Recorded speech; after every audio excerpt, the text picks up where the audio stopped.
It's a little scary, to be honest, because we're so used to being on this side of campus. So it'll be really interesting to move over to a different side of campus. I think it means we're going to reach a different kind of student, or students that might never make it over across university. So it's a little scary, it's a little overwhelming. I think it's fun because I'm up for the challenge. And I was really surprised with the results of those surveys. So students say that they're excited to have both spaces that represent them on campus. I honestly feel that we're La Casita, we're an institute that we shelter and give a home to Latinos and Hispanics here in the University of Florida. So I very much love the fact that, or I cherish the fact that we're away from campus, we're an actual house where different students can just come here and chill and whatnot.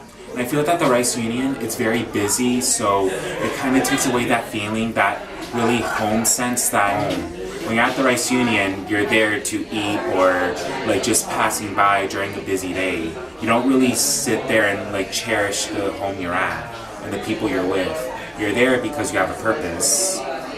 Not that I don't love working with everyone here, but it gets really crowded when we have like three ambassadors from like basically every area, and there are 3 areas here, so that's 9 ambassadors fitting in this one workroom, and there are only 3 computers there. So like working can be kind of difficult with that. But with the new like offices in the Rights Union, we're hopefully, I'm pretty sure, going to have it where we can have as many ambassadors working as possible, and also we'll have more space too. Like the Rainbow Room is nice, but it's also something like it's really crowded when like lunchtime hits because everyone uses it.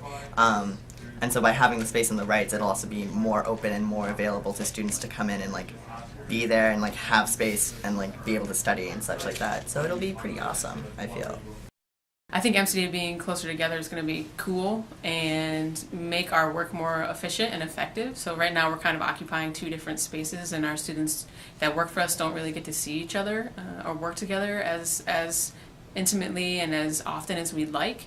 So being put in the same space, we'll be able to arrange formal meetings for students to work together, but then also capture the cool things that happen when people get together around a table and come up with an idea like, oh, let's do this is a great idea for MCDA. We don't have to go to another building to try to do that or find a common time. We're already all there in the same space, so it's going to allow us to be more creative and build a better and stronger community. Like, yeah, I use this place for studying a lot because it's like really quiet here. Like no one really knows about it. So every time I've come in here, maybe I'd like come across like 1 or 2 other people in here, but that's not usually the case. That's like really rare. And I feel like if it moves to the Rights, you know, a lot of people know where and what the Rights is. So maybe a lot more people will start like, you know, going to the rooms and start utilizing them more. I mean, like I identify with you know, 3 out of 4 rooms that are moving to the Rights. So, you know, I come across a lot of like, you know, ASU people and the PSU people, but like I've never really like, you know, really come across too many people from like the Hispanic or the Black organization. Well, I don't know, if they were right next to each other, then, you know, maybe that would, you know, lead to more socialization between the 4 organizations.